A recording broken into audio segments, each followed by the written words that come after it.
Good day, mga kaproduktor! Welcome back sa Walang Kawenta-Wentang YouTube channel.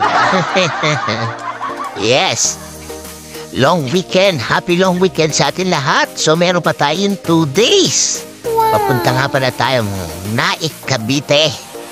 Yan, papasyal tayo sa mga friends natin doon.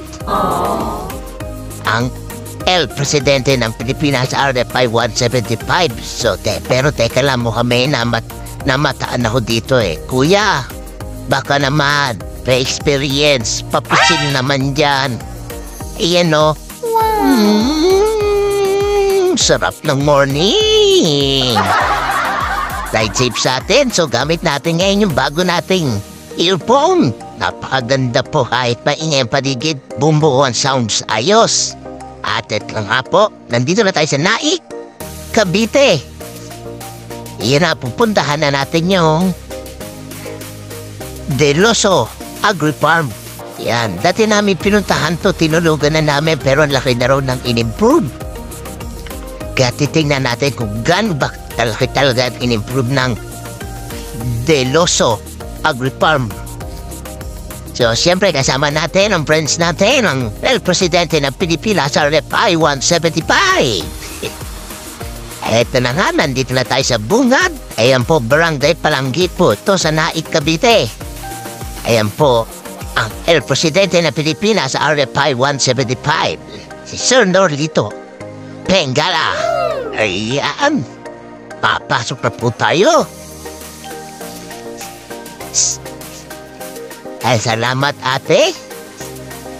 Ayun na po, winelcome na tayo ni ate. At tingnan niya na po ang paligid ngayon. Tingnan na natin, sabay-sabay. Kung anong pinagbago na Deloso Agri-Farm. Wow. Subukan pa lang. Mukhang kitang-kita ko na ang laki nga. Wala dating ganito. Yan, wala yan. Puro plain lang yan. Dadamo. At itong kalabaw na ito, parang hindi ko pa rin nakita yan ha. Dito kami nagpiplay, dito kami nagtatayo ng tent. Ayan, pero ang ganda na ngayon, promise. Pasyal kayo rito. Mga kapwa ko riders, mga pipino. Isa yan dito sa Nahaani, sa Deloso Farm. Meron ditong dragon fruit at saka mga sili. Ayan. So, ang laki na talaga ng in-improve ng Deloso Farm. Napakaganda, promise. Itong gustong-gusto ko dito eh. Yung mga pine tree nila, napakarami. Ayun yung mga Instagram yung mga mahilig magpa-picture dyan sa Instagram nila. Selfie. Naku, mga overlook dito. Promise din nyo, akalain na nasa tuktok na kayo ng bundok. Tuktok na po ito ng bundok sa Naik po. Ayan na po, ang baba niyan ilog.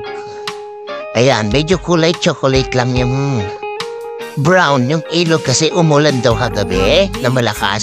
So, malinaw-linaw din yung tubig doon. Ayan na nga po. Dito kami nagbo-bonfire dati, Buhay pa rin. Pero napakaganda, laki na nang in-improve. Congratulations! Itong kubo na to, ang ganda na, Oh, wow! Dito kami pumesto noon. Pero wala pa yung mga yan. Ngayon, kompleto na. Ay, naku, ang sarap na pumunta. Talagang babalik kami dito. Ito kami magre-reunion. Napakaganda ng place. Sakto, may mga cabin po dito. Ang rento nila sa cabin nila dito is 3,500, 22 hours.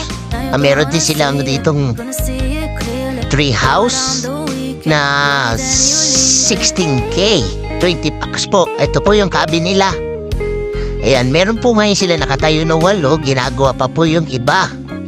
So, pag na-rent mo yung cabin, may mga private pool na kayong kasama. So, what are you waiting for? Pasyalan nyo na po to. I-search nyo na po sa Google Map nyo. I-waste nyo na Deloso Agri-Farm, Naik, Cavite. Napakaganda. Araw-araw po yan. Pinapalitan yung tubig nila sa pool. Maganda rito pag maga. Pag-gising nyo, napakalamig po, promise. Para rin kayo nasa Baguio, Tagaytay. Ang ambience dito, yung weather, ginlamig. Nakikita niyo, ang gaganda ng mga cabin nila. Lahat po yan bago po. Kaya, pasyaran niyo na po to, mga kapromotor. Napakagandang view, napakaganda na ambience niyo rito. Marerelax kayo dito, promise. So, tara, tignan niyo na lang ang mga nasa paligid nito. Deloso Agri Farm. Iyan po. Ayan po yung mga puno ng dragon fruit. Yes. Yan po. Hindi po puno yan. Ano ba yan? Tanim yan po. Yan po yung kinukunan ng dragon fruits. Yan. At naman po yung tree house nila. Yan. Meron na kayong kasamang private pool dyan. Lahat magagamit yung mga gamit dito.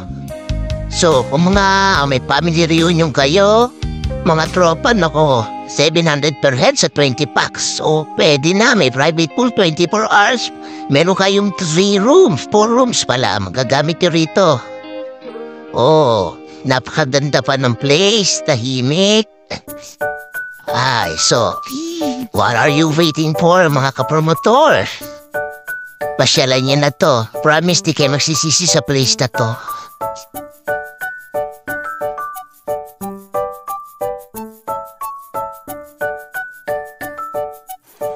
Shoutout nga pala sa'yo, kuya. Yan, nagpa-picture pa. Siyempre sa ating team. Shoutout!